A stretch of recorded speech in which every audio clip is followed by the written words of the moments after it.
it's Amber from Orange Olive Road. Thanks for stopping by my channel. Please don't forget to like and subscribe and follow us on social media.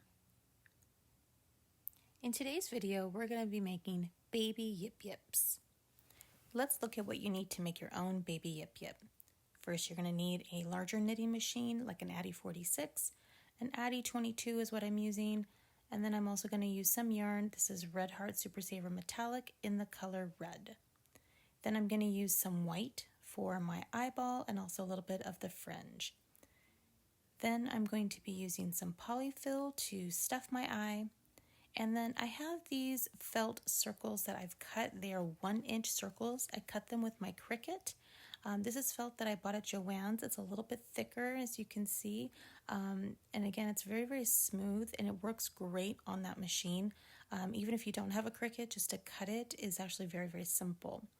Next, you're going to need a pipe cleaner. This is only half of a standard 12-inch, so you'll need like just a longer standard size one, and you're going to cut it in half. You'll need a little bit of pipe cleaner for each eye. Okay, so as little or as much as you'd like. Then you're going to need some scissors. You're going to need a needle, whether it's a straight needle or tapered. And I'm going to use 2 crochet hooks in this tutorial, a size H and also a size I. Now the size I, I'm going to use this to crochet the top portion or that hanging portion for our baby yip yip. Then you need some type of adhesive like a hot glue gun. I'm going to use that to glue these pupils to the eye before we sew them onto our baby yip yip. So let's begin knitting our pieces. First you want to do is cast on with waste yarn 5 to 10 rows. Then you're going to want to adjust your counter back to 0, and then you're going to add in your main color yarn and leave a long tail, and then you're going to go around and you're going to knit 75 rows. So knit those rows and I'll see you back here. Next, we're going to cast off. Now we're going to use a waste yarn cast off. So again, you want to open the carriage just like this. Take a longer tail so you have enough to slip stitch. Go ahead and cut it just like that. Okay, and make sure it goes around that last white tooth so you don't have a drop stitch. Now we're going to go ahead and switch back to our waste yarn. Okay, and we're going to knit another 5 to 10 rows. Once you have all your rows, let your work fall off the loom just like this. If you have a couple of little pieces here, sometimes this happens to me, just go ahead and pull it back like this and take it off the loom. Okay. Now we're ready to start on the body. So first thing you want to do is organize your strands, right? So we have 2 longer pieces, and then you're going to give your work a stretch. This releases the tension, see? Just like that. That's right. So give it a good stretch. Just like that. All right. Now we're ready to slip stitch our ends closed. So again, kind of organize our strands, and we are going to close this. Now let's do a closer look. So here we go. So if you see right here, this is my first stitch. I know this is my first stitch because that's where my waste yarn starts.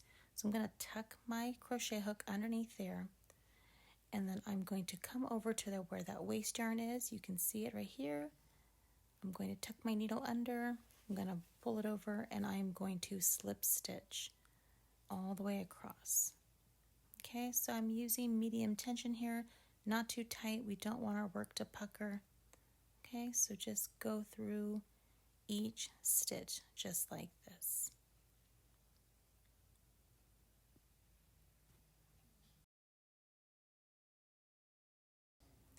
Now that we're at the end of the row, these are the last 2 stitches. This should be slip stitch number 23 for you. So go ahead and tuck in your crochet hook. Sometimes this last stitch can be a little tight, right? So go ahead and slip stitch and then chain 1 to secure it. Okay. Then you're going to remove the waste yarn from both sides. Okay, just like this.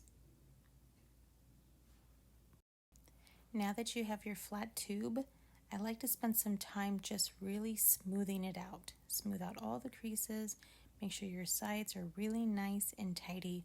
This matters because this is such a small piece. You want to make sure that everything lines up cleanly and neatly. So now from the top, right, I'm going to measure 2 inches. Okay, so just like that, right? So 2 inches from the bottom, and I'm going to mark it, right? I'm using actually a barrette. I prefer these little alligator teeth barrettes. That's what I like. All right. Now you're going to take it, face it towards you, and you're going to roll this up. Now you'll notice on the inside you might feel it kind of bunch a little bit, so you might want to smooth it out, right, as much as you can. Again, you want things to stay nice and tidy. Right? It looks better when you sew it. Okay, now we're going to stitch up both sides. Now that it's time to sew up the seams on the side, you have a decision to make. You can either use a crochet hook and slip stitch up the side, or you can use some type of needle. Okay, so like a tapered one like this, or a straight one like this, and then you can either use a mattress stitch or some type of whip stitch, right? But again, it's whatever you choose. Now, I am going to be using a crochet hook in this particular case, and I am going to slip stitch. Now, again, here's a closer look, right? So what we're working with, right? We're going to go up again, crochet hook, right, to slip stitch, or, right, you can use that needle. Let me show you, mattress stitch, right, is where you would pick up those stitches in between. Okay, give or take what you want to do. Okay, now I'm going to use this crochet hook. It's a size H. Okay, now what I'm going to do is I'm going to actually slip stitch these sides shut, but I'm not going to use any additional yarn. I'm just going to use the elasticity of the existing yarn right here on my work. So you can see I've tucked in my hook, right, and then I've pulled up this loop. Now I'm going to go back in to that stitch and the stitch across from it, and I've got 3 loops. I'm going to pull that loop through the other 2, and I'm going to keep doing this. Okay, so maybe I'm going to keep doing this. There we go. Okay, I'm going to pull it through just like that. Okay. Now I want you to see this actually has quite a bit of elasticity, this yarn, right? So we're going to use that in our favor. Okay, so we're going to again tuck in that crochet hook just like that, and we're going to pull it through. Now you'll start to see as you do more and more of these stitches, you'll start to see a very small braid on the side emerge. It's actually very, very pretty, and it's a pretty low profile. And when we get to the end, we'll take another look, right? Again, don't yank it, right? Just use loose tension here.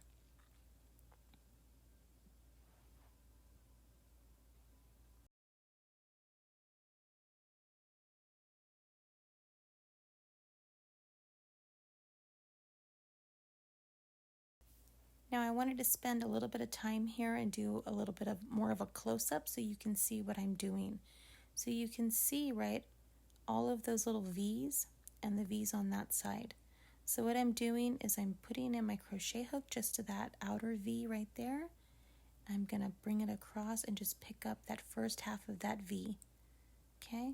And then I'm going to take those, right, that last little stitch right there, and I'm going to pull them under the other 2. And again, remember there's a lot of elasticity, right? So this will work quite nicely. Okay, again, remember you don't want to pull too tight. Otherwise you might, your work might kind of buckle and bunch, and you don't want that. Okay. Take your time here and go all the way up to the top.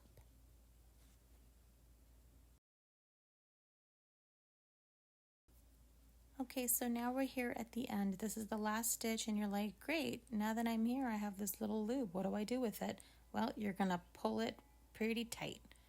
Okay, now this part always terrifies people because you're going to cut it, right? And so what we're going to do now is we are going to just make a small little knot here to secure it. right? If that stresses you out a lot, you can just take a piece of yarn, a scrap yarn, pick up that stitch, and then secure it that way with a knot. But again, I'm just going to go ahead and make this little box knot. My fingernails are a little long. There we go. Okay, so just get that little knot nice and tight. Okay, now I'm just going to go ahead and tuck those two pieces under just like that. So when I go to close the side, you're not even going to see it. But what you do see right here is, right, look at the seam. Isn't that really pretty, right? So again, it's a low profile. It makes your bag look really, really nice, right? Or your pouch, I should say, your yip yip. But I use this all the time, and I just think it's really, really clean, and again, just flush and low profile. It's really just a great thing to do.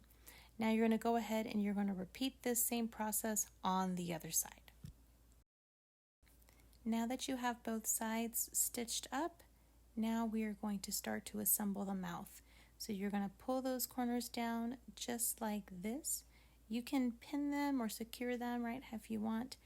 But now what we're going to do is we're going to take our yarn, right? This was actually the piece that was left over from when we slip stitched it. Right, so now I'm going to thread the needle, and I am going to just pick up the stitches just like this, right? And I am just going to weave back and forth. You can do more of like a mattress stitch if you want.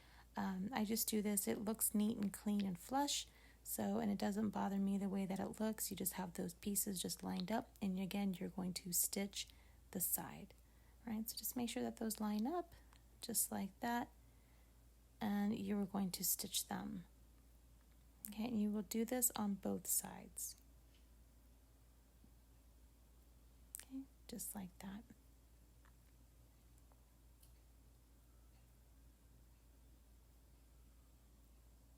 Okay, again, nice, neat, and tidy. There you go. All right, now let's speed it up. Okay, so again, keep going, right? I keep pushing, kind of pushing it flat, the stitches flat as I go. Again, it just keeps things nice and tidy. Now we're right here on the corner, so you might want to add a couple extra stitches or two, just because that area is going to get a lot of traffic, right, going in and out. So then go ahead and take your knot, secure it, and then you're going to weave it and trim the loose end, just like that. Repeat on the other side. All right, so now we are ready to make our cording, okay, or at least the hanging portion. So I have 3 strands of yarn right here, right? So I've already made a slip knot. I'm going to use the size I hook, right? And now I am going to chain 14.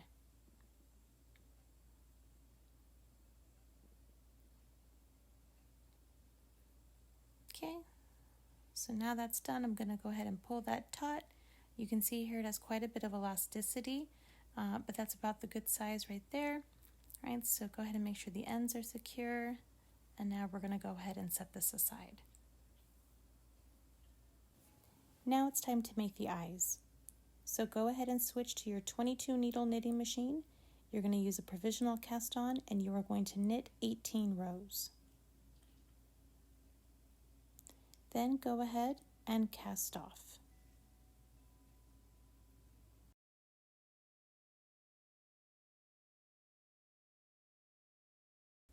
Once your work is off the loom, you're going to want to spend some time here stretching it out.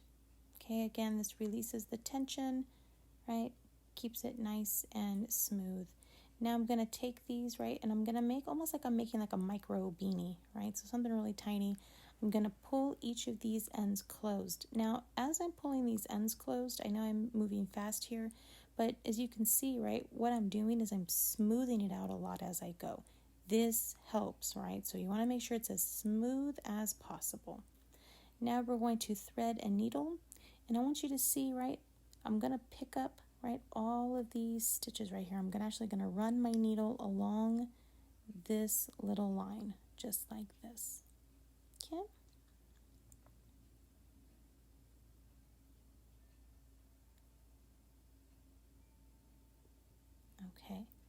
So this will allow us to pull our eyeball shut. Okay, so I'm going to start with a half box knot. I'm going to start to pull it shut just a little bit, and again, I'm going to massage out as much of the creases as possible.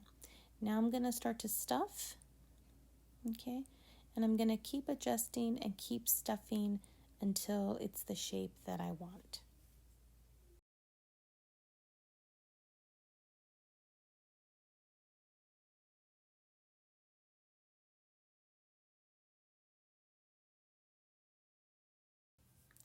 Now when we're here towards the end and we're ready to secure it, right, what I'm going to do is I'm going to actually kind of roll it in my hands like dough, right, and this will help us get the shape that we want.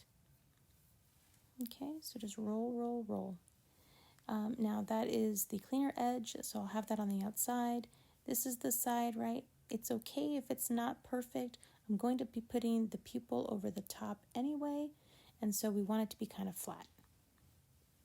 Now I have both of my eyes, right? You can see those sides are not so pretty, so that's where I'm going to put my pupils. So here they are, okay? Now I'm going to use a little bit of hot glue. Okay, just like that. Be careful, don't burn your hands, please. All right, now I burn my hands all the time, so I flip them upside down and press them down on to the table like this, so that way I don't burn my fingers, because I'm famous for burning my fingers. All right, also this will help us make sure that we get the pupil onto the eye as best and closely as possible, right? So as we put pressure, that glue is going to spread out and make it very secure. Okay, go ahead and do it again.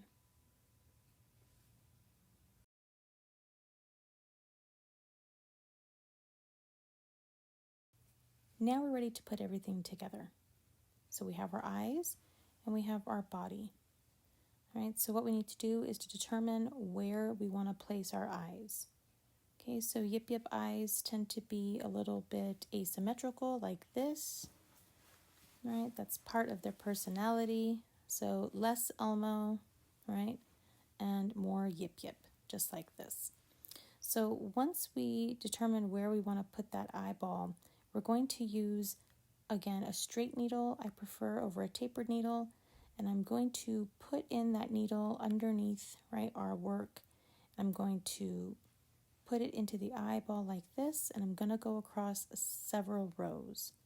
Okay, so I'm going to pull this through, and I'm going to take my time here because I want this to be really, really neat. Okay, and I'm going to leave that tail for stitching.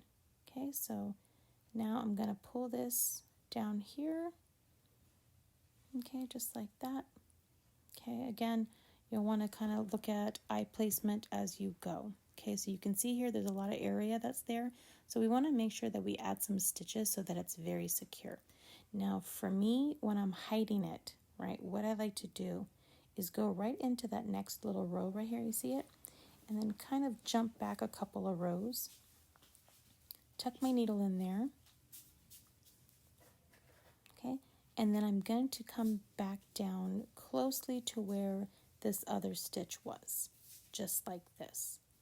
Okay, so I'm going to speed it up here, but I'm going to start to tie little box knots as I go. Again, this just keeps it secure. Okay, so we're going to keep doing this, right, and keep adding stitches as we go. Okay, so get all that going, keep it nice and neat, keep adding stitches until it is sturdy.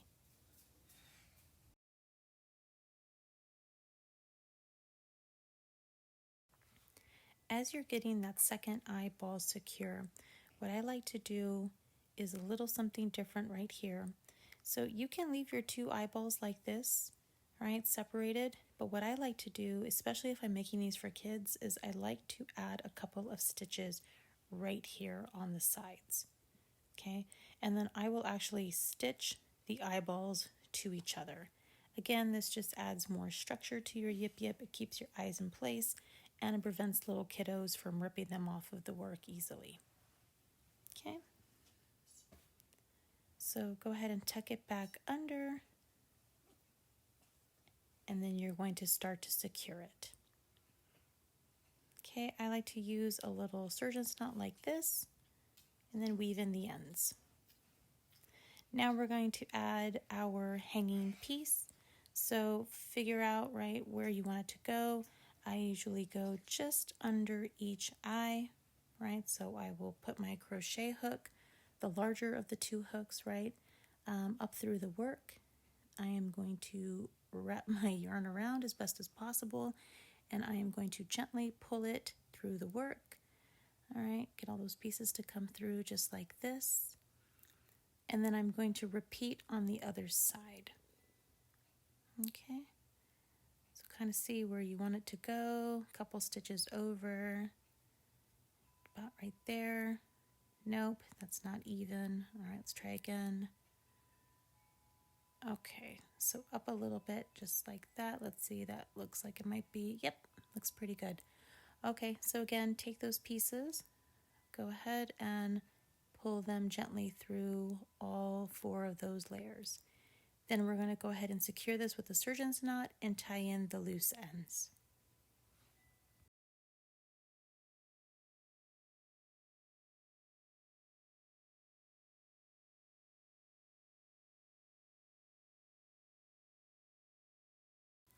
Okay, so now I'm going to use a crochet hook to add fringe. These pieces are 13 inches, right? I have already pre-cut them. And what I'm going to do is I'm going to put my crochet hook into those bottom 2 stitches there, pull my yarn through, and then yarn over and pull through, right, the loop. That is a lark head's knot, right? And I'm going to continue doing this all the way across. You don't have to worry about your fringe being perfect, right? You know, again, doesn't have to be, you know, absolutely even, right? So a little haphazard is definitely okay. So continue doing this all the way across. Okay, let's take a look. All our fringes here, and we are coming along nicely. I wanted you to see that I can actually put my hand inside here, right? So this is actually really great for something like Valentine's Day, right? You can fill it with candy, put a small little Valentine's Day card in there, right? And right now it's time to start adding the antennae. So I'm going to use small pipe cleaners, okay? So kind of figure out where you want them to go. I kind of like to put them kind of haphazardly. So I'm going to use a yarn needle. Now in some other projects we've seen folks will put the pipe cleaners through here. I don't do that. I actually been putting the pipe cleaners back here.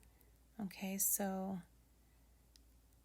if you're using ping pong balls, this obviously won't be possible, right? But because we are using yarn and polyfill, we can do this. So I like to just kind of tuck in the sharp end, just like that, into the work.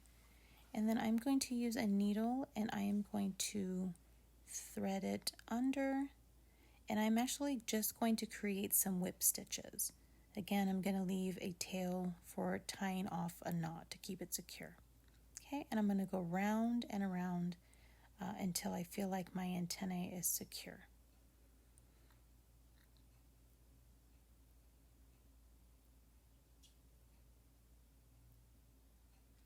So this is what it looks like when it's all complete, right? You can add a little bit of glue also if you want to, but it's pretty snug. I mean, you really have to pull it kind of hard to get it to come out. So again, we're going to do this on this side as well. Now our yip yip can use a little bit of maintenance. Cut that off right there. I don't know what that is. All right, so now you can kind of shape them however you'd like, right? I'll use a little bit of like a bottle like this to kind of shape a little bit, right? Again, just kind of gives it a little bit of personality. All right. So there you have it. Your very own yip yip. I have to tell you, every time we make these, just my kids and I just roll. But again, right, it's nice and, you know, nice and sturdy. You can put quite a bit in there, fill it with candy, treats, etc., just in time for Valentine's Day, a special little treat for someone. I don't know. Make them for yourself. If you'd like to see more tutorials, please don't forget to like and subscribe.